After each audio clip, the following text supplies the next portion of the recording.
This is a kind of a new experience for me.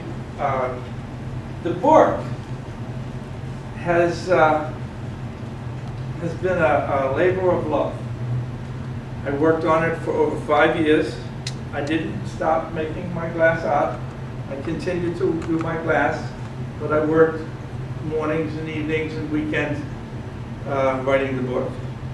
And it wasn't until the last 3 years of the project that I had an editor who made all the difference. I went through school as an undiagnosed dyslexic.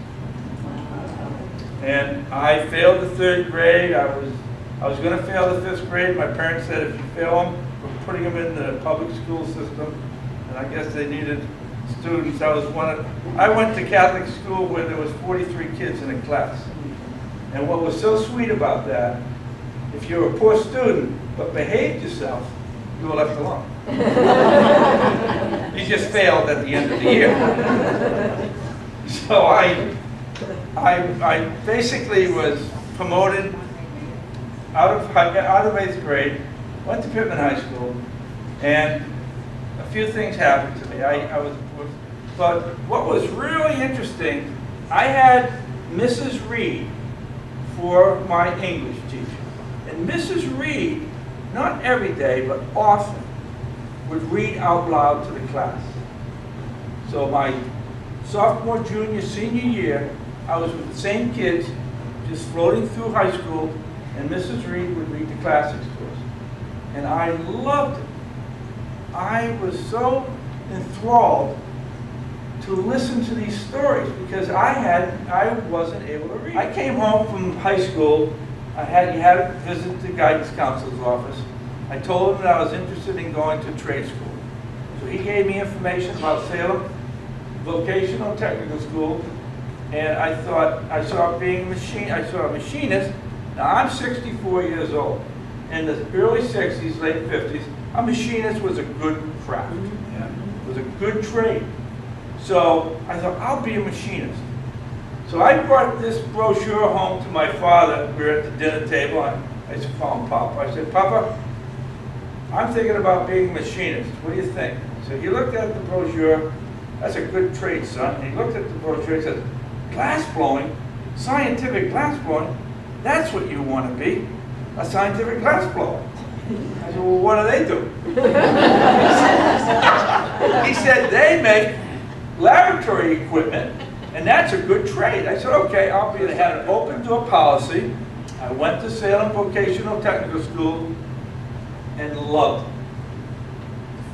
At the end of the 2nd semester, I got a call, Paul, you have to go to the director's office.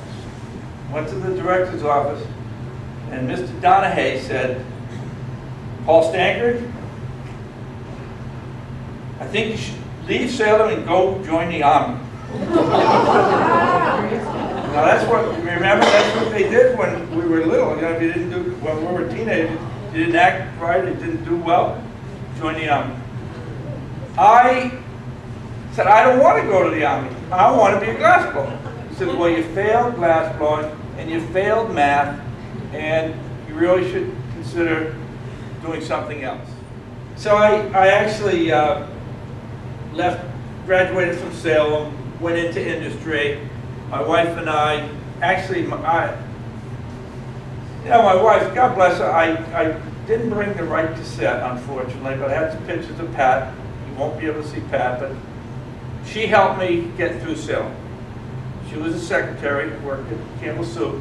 She used to help me. We'd go to the library, and she'd help me do the work. And when we got married, I was illiterate. And she protected me. She kept it a secret. She helped me. And then what happened, I was listening, when I left industry, I was so uncomfortable working in industry because I couldn't spell, couldn't fill out forms. I left industry to devote full-time to paperweights in 1972. And I was working in my utility room. I didn't even have oh, this is cute. You know, talking in front of people is scary, but it's practice. So I was invited to give a talk to the J. Mason Tomlin 6th graders.